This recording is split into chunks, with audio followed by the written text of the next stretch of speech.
नमस्कार सिंधुदुर्ग. बदलतंय जग, बदलतंय तंत्रज्ञान आणि आता बदलतोय तुमच्या माहितीचा स्रोत. जिल्ह्याच्या कानाकोपऱ्यातील इत्थंभूत घडामोडी आता अधिक वेगाने आणि थेट. जनतेचा बुलंद आवाज आणि सत्याचा निर्भीड शोध. सज्ज व्हा एका नव्या डिजिटल क्रांतीसाठी.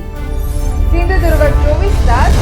नवी ओळख, नवी ताकद, नवा प्रवास, नव्या जोमाने.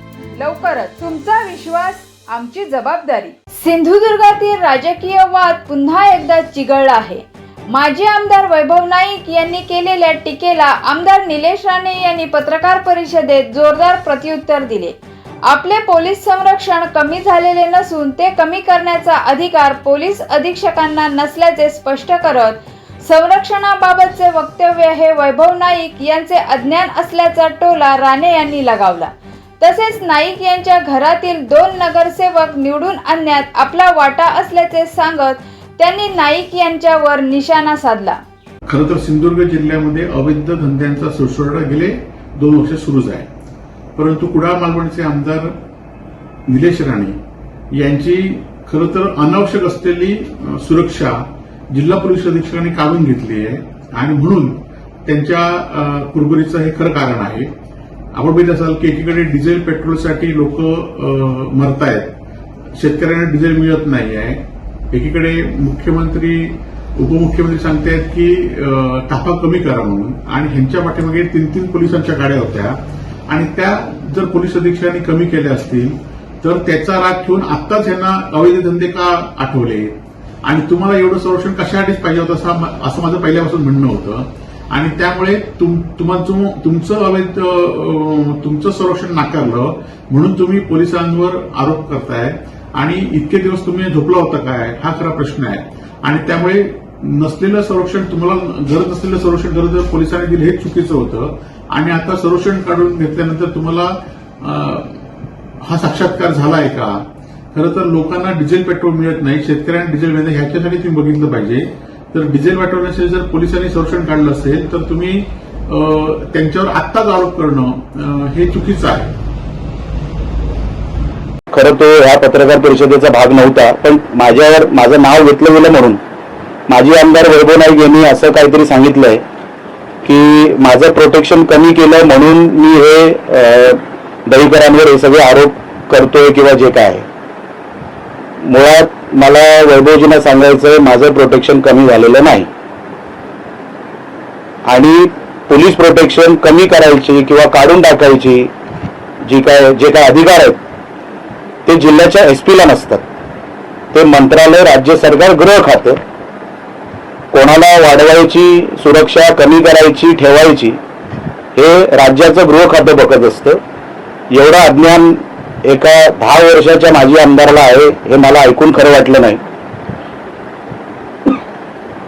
एसपी हे कमी करू शकत नाही. झालंय काय, जेव्हा मोदी साहेबांनी आवाहन केलं आणि ते स्वतः 2 गाड्यांच्या ताफ्यामध्ये फिरायला लागले, गृह खात्याने प्रत्येक राज्याच्या मंत्र्यांपासून जे प्रोटेक्शन ज्यांना आहे त्यांना सगळ्यांना हे पेट्रोल डिझेलचं हे जे काही संकट आपल्या देशावर आहे हे जाईपर्यंत ऑटोमॅटिक तुम्ही कंट्रोलमध्ये आणा. हे सगळं ह्याच्यासाठी काही गोष्टी कमी केल्या.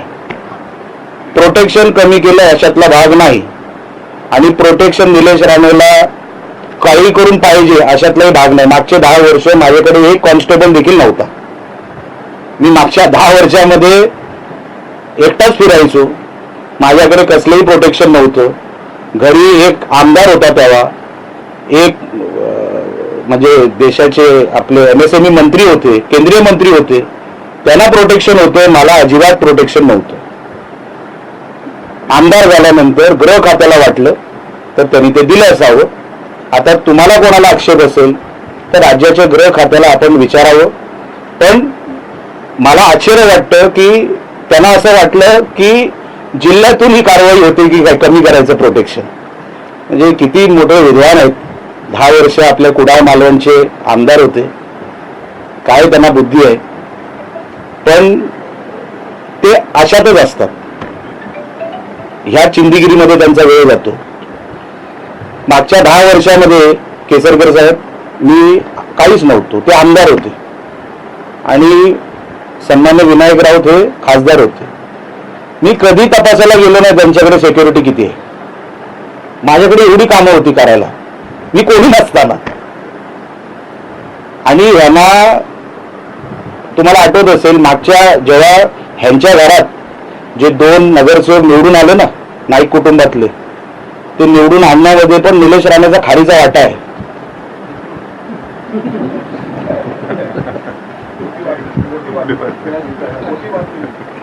आहेच ना, ते उघड व्यासपीठावरून भाषणं केलेली आहे. हे त्यांनी विसरू नये. मला त्यांच्याबद्दल अजिबात आक्षेप नाही, आकस नाही, पण त्यांना माझ्याबद्दल खूप आहे. मी काय डॉक्टर नाही, त्या आजाराचं माझ्याकडे काय उपाय नाही. पण सांगायचं तात्पर्य एवढं की हे सगळं राज्याचं गृह खातं ठरवतं, जिल्ह्यातला SP नाही. एवढी साधी अक्कल एका 10 वर्षाच्या माजी आमदाराला असली पाहिजे होती. पण ते सातत्याने चिंदीगिरीवरच उतरतात. हे चिंदी खेळ आता कुठेतरी तरी बंद करावे. लोकांना आता काम दाखवा. नुसतं सातत्याने नेगेटिव्ह बोलत काही मिळत नाही. ते त्यांना 2029लाही लक्षात येईल. आणि माझ्या त्यांना शुभेच्छा. सिंधुदुर्ग जिल्ह्यासह इतर जिल्ह्यातील ताज्या घडामोडी पाहण्यासाठी सिंधुदुर्ग 24 तासला सबस्क्राईब करा आणि बेल आयकॉनवर क्लिक करा. सिंधुदुर्ग 24 तास सदैव तुमच्या सोबत.